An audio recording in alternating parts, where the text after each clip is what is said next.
Well, hasn't the MG4 just taken the world by storm?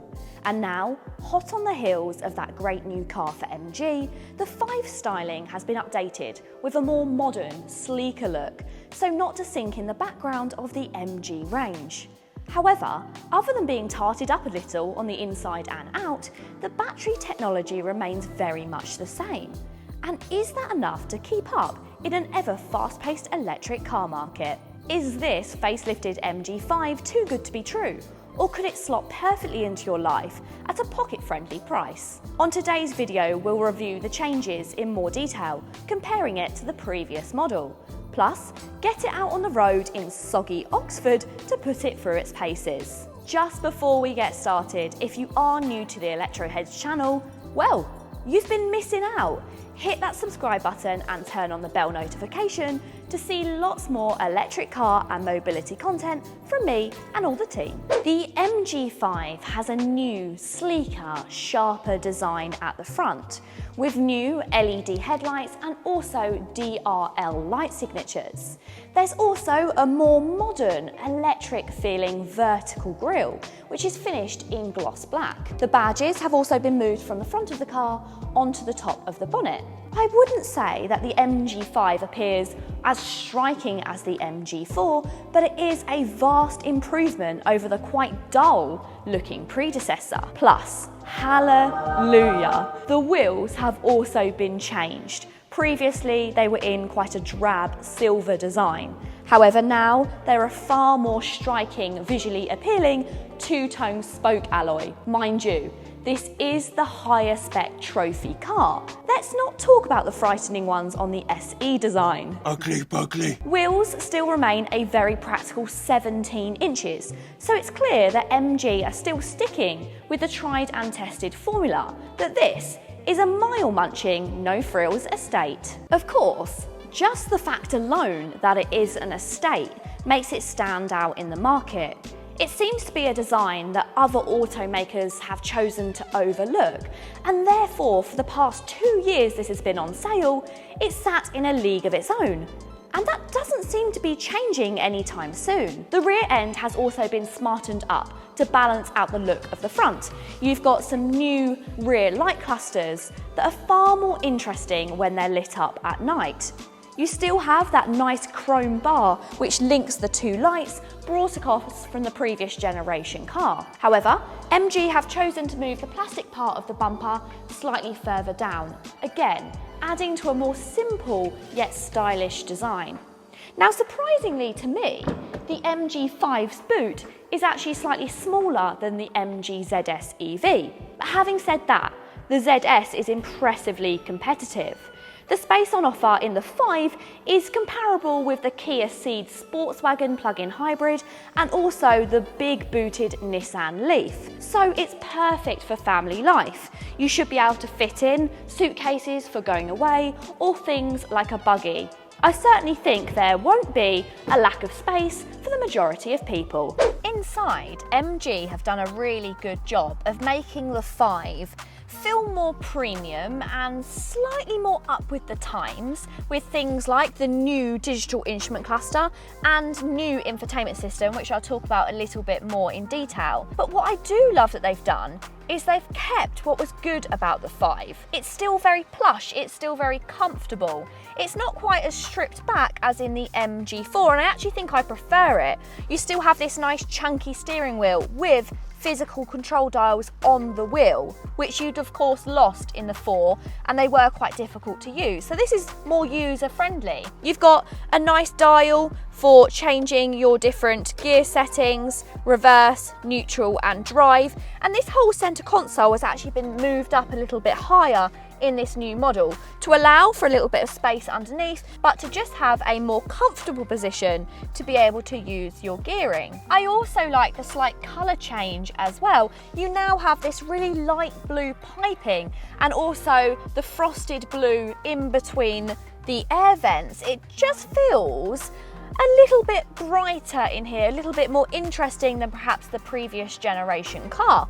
Yeah, I'm really pleased with these changes. The back seats of the 5 remain a pleasant place to be. In fact, it feels entirely unchanged in the back here. You still have some nice squidgy soft seats, and I really like the fact that they've kept the light headlining so it feels light and bright, which is helpful because it doesn't feel the biggest. Yes, okay, this seat is brought quite far back, but I don't have a huge amount of legroom, and I also don't have tons of headspace either.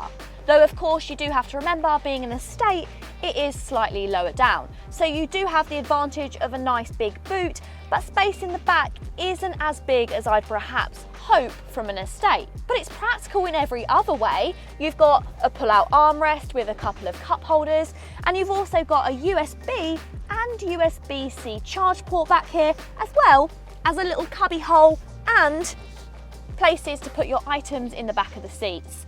Yeah, it might not be the biggest, but it's a really nice place to be. For the first time, MG have released a couple of options. First with the MG ZS update, and that included a new mobile app and also a vehicle to load function. So that means you could power a toaster from your car. As I alluded to at the beginning of the video, an important thing to note about this update is that technology under the metal is largely unchanged.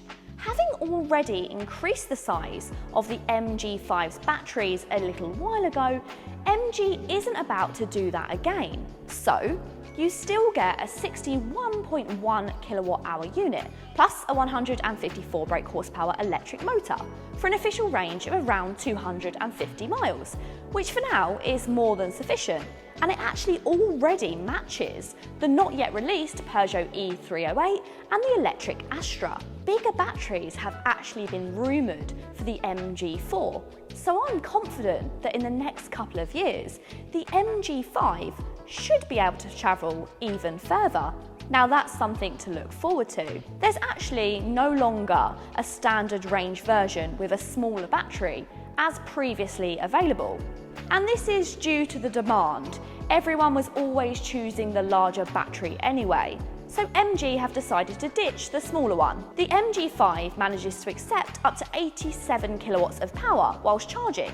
That number is not particularly impressive by modern standards, but the 40-minute top-up time to 80% capacity for the battery should suit most customers. Plus, the price tag always seems to make it easy to forgive these very small compromises. And on the subject of price, the MG still pretty much undercuts everything else on sale. This top spec £33,500 trophy long range model features things like a 360-degree parking camera, heated front seats, tinted rear windows, automatic wipers and climate control, on top of the already generous level of kit offered to the entry-level SE long range, which includes things like the MG Pilot system. Power in the MG5 comes from a front-mounted electric motor with 153 brake horsepower. This propels the MG5 from 0 to 62 in a respectable 7.7 seconds. It's got just enough torque as well with 280 Newton meters, and that means it gives it enough grunt for around town, if you're on the country roads or if you're on the motorway. It feels pretty quick at any speed, however, it's not quite got the agility of the MG4, but then again, that's to be expected with the size and weight of this car compared to the MG4. It's actually surprisingly good at handling. I've been impressed. The steering's well weighted, it's well composed in corners, there's limited body roll, or at least a lot less than I was expecting. It doesn't have a sporty feel about it. It doesn't get you excited whilst you're driving. But then again, that's not something that surprised me because that's not something this car ever claimed to do. What it did claim to do is be a comfortable family car for long journeys. And for just that, I do think it's perfect. This feels a little bit like deja vu. I remember sitting in the MG4 and saying, what is there not to like? I'm trying to find things I don't like. What have I found that I'm not impressed with? And it kind of is the same story again. The charging could be quicker, the range could be slightly longer, but once again, for the price of this vehicle, it really is in a league of its own, and it does everything very well. It's comfortable on the road, it's just about quick enough, it stays well composed at almost any speed and any kind of road surface. All the boxes are being ticked, and I also love the fact that this car seems a little bit more user-friendly in the way that it's set up. I like having physical buttons on the steering wheel. The new infotainment system is good. It is a little bit laggy, but I'm sure this is going to improve over time as this system comes into all of the cars. Yeah, it's just very good. When the MG5 was last updated, it got MG's Pilot Pack system, as well as a lot of other safety functions. And these are brilliant. So it's adaptive cruise control, also traffic sign recognition, which works with the adaptive cruise control. You've also got things like pedestrian and cyclist detection, lane assist, anti-collision warning, some fantastic safety features. Plus, they all come as standard on both versions of this new MG5 SE and the Trophy version, which is really good to see. And that's big tech compared to some of its rivals. The only problem that I have with this system is it is behind the steering wheel, and that means that when you're first setting it up and you're not used to the car, it can be a little bit difficult because you can't exactly look at it. I prefer to have my adaptive cruise control systems on the steering wheel, but yet again, that is just a personal preference. To access your driving modes and also your regenerative braking, there's some toggles on the center console, which is really handy. There's 3 different driving modes, including economy mode, comfort mode, and also sport mode. Choosing each one of these is going to change the personality of the car. And then there's the regenerative braking, which is labelled KERS, and there's 3 different levels of regenerative braking. But even in its highest setting, the setting 3, it doesn't exactly bring the MG5 to a complete stop. It's always handy to have regen braking. It puts that energy back into the battery, and also it takes a little bit of the effort away from driving, personally, I find.